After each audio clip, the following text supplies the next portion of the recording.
Welcome back to The Watch Now. I'm excited to have you here. In today's video, we're diving deep into the movie Prospect. I'll be providing a thorough breakdown of the film, explaining every scene as it unfolds so you can fully understand the plot, characters, and key moments.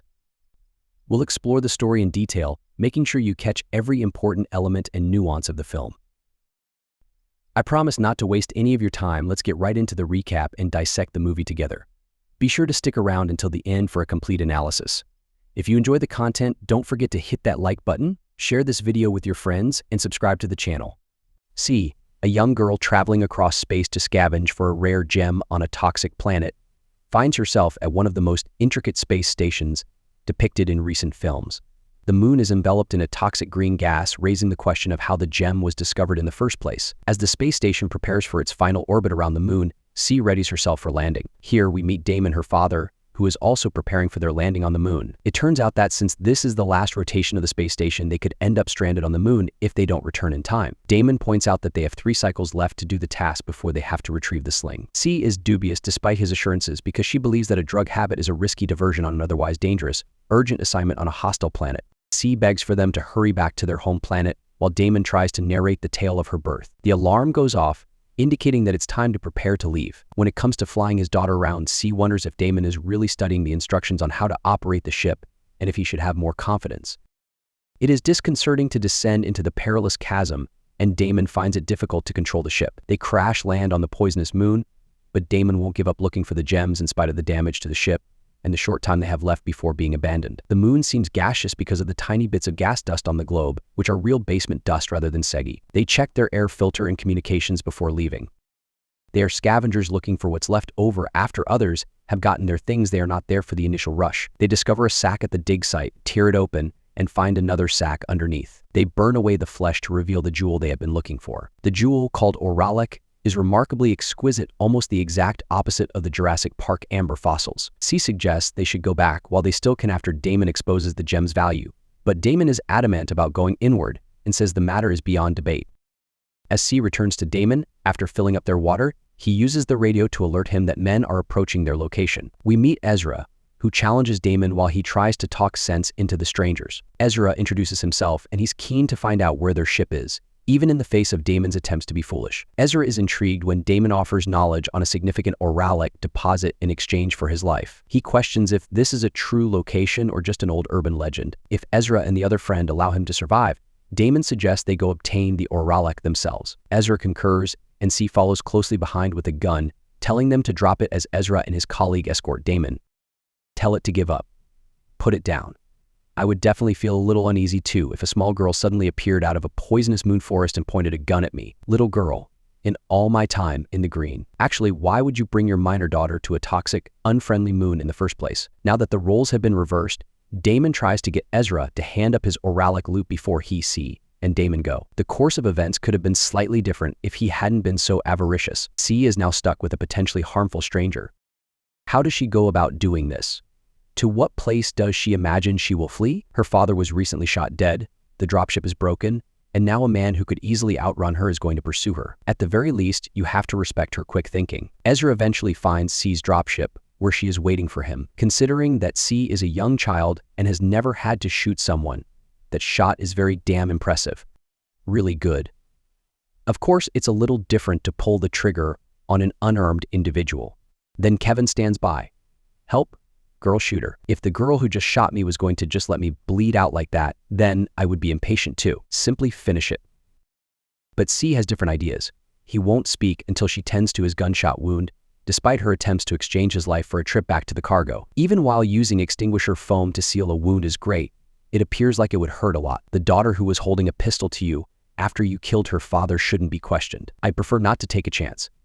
Eventually, the two of them went in search of the mercenaries Damon had been employed by. They want to take everything from the Queen's lair and make their getaway. They travel to a nearby village of religious scavengers in the interim because Ezra has to receive medical attention. One of the lads shows him all he asks for and more as Ezra explains to them what they will give in exchange for their assistance. This is our proposal. I apologize, but I don't get it. For the female had to have anticipated that. She's the first and only woman on that moon in a very long time. I think. Naturally, C flees, but one of the others follows after her. Take a look at how quickly he follows her like a tiny space Terminator. She is chased for a short distance before losing her pursuers and traveling alone. She hears a voice on the radio as she approaches the forest's edge, and it causes her to turn around and head back. Who does she find inside the tent that she stumbles upon? It's nice to know that we now get along so well. To whom are you going to give me? No, are we really going to accept that this girl shot this man and left him for dead? Is it truly possible that he wouldn't have quickly handed her up in order to survive? In any case, she consents to assist with the surgical treatment of the gunshot wound she caused. For her, at least, he's pulling on a brave face. Anyone would become sick just listening to the cutting tool scrape against flesh. Her slicing of flesh sounded awful enough, in my opinion. I don't think I would ever take the risk of prospecting on an alien moon, especially with the unsettling sounds of her carving bone echoing in the background and Ezra's distressing face in the frame. It's almost inconceivable. Did she really just discard his arm as if it were nothing more than a piece of trash? I sincerely hope he wasn't a right-handed individual that would make things even more dire. After the brutal amputation, the two of them made their way once again toward the Queen's lair. As night falls, they encounter a group of mercenaries. Surely common sense would dictate that their best move is to board the spaceship and make a hasty exit immediately, right? When the time comes to start digging, there's an expectation of precision. I'll need you sharp. I've never undertaken a gathering mission on my own before. I'll need all the help I can get. Really? You're acknowledging that you have an edge in this situation and yet you're still here. It's clear that the prudent choice would be to leave this treacherous place as soon as possible. Naturally, both of them attempt to renegotiate the initial agreement with the mercs. Therefore, we won't be digging, so what happens next? She is trying to convey that even if transportation is a necessary component of the arrangement, she finds it extremely brave of someone to be without a weapon. These mercs wouldn't have to break a sweat shooting them. This, in my opinion, is not the moment to say no to anything. Ezra comprehends. Everyone reaches a mutually beneficial deal after some heated negotiations. I take back what I said previously, it's true. This entire procedure is fraught with complexity and fraught with tension. The situation is more than just challenging, it's almost surreal. Is the globe truly emitting a sound of anguish, or is it the corrosive acid causing the disturbing noise as it melts away? It certainly sounded like it was crying out in distress. Imagine the high-stakes scenario of holding a significant fortune in your hands, only to watch it disintegrate before your eyes while armed mercenaries stand by, witnessing the loss of their investment. The pressure is immense, almost unbearable. It's a stark reminder of how intense the stakes are in this high-risk environment. C and Ezra make repeated attempts to salvage the situation, but each effort ends in the same frustrating result. The mercenaries, growing increasingly impatient and frustrated, begin to question Ezra's competence and suitability for the job. Their skepticism is palpable, and the atmosphere is tense with mounting frustration.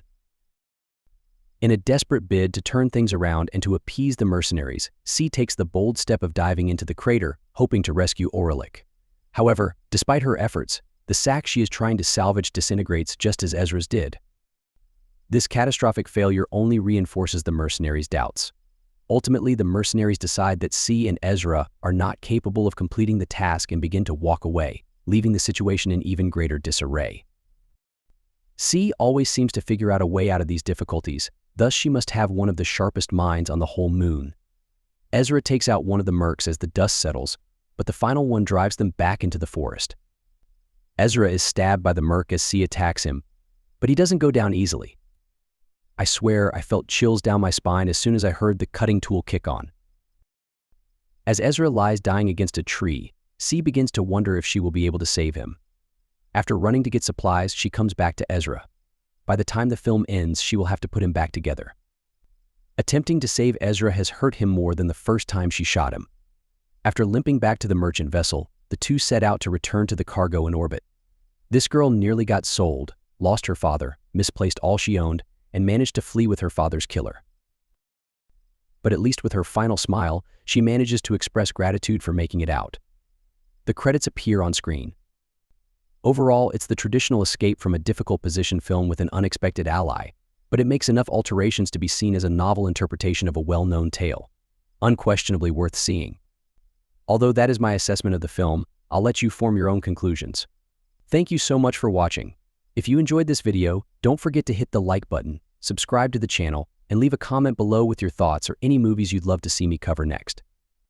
Your feedback and suggestions really help shape the content. I truly appreciate all your support. Stay tuned for more exciting recaps, and I'll catch you in the next video. Until then, take care and happy watching.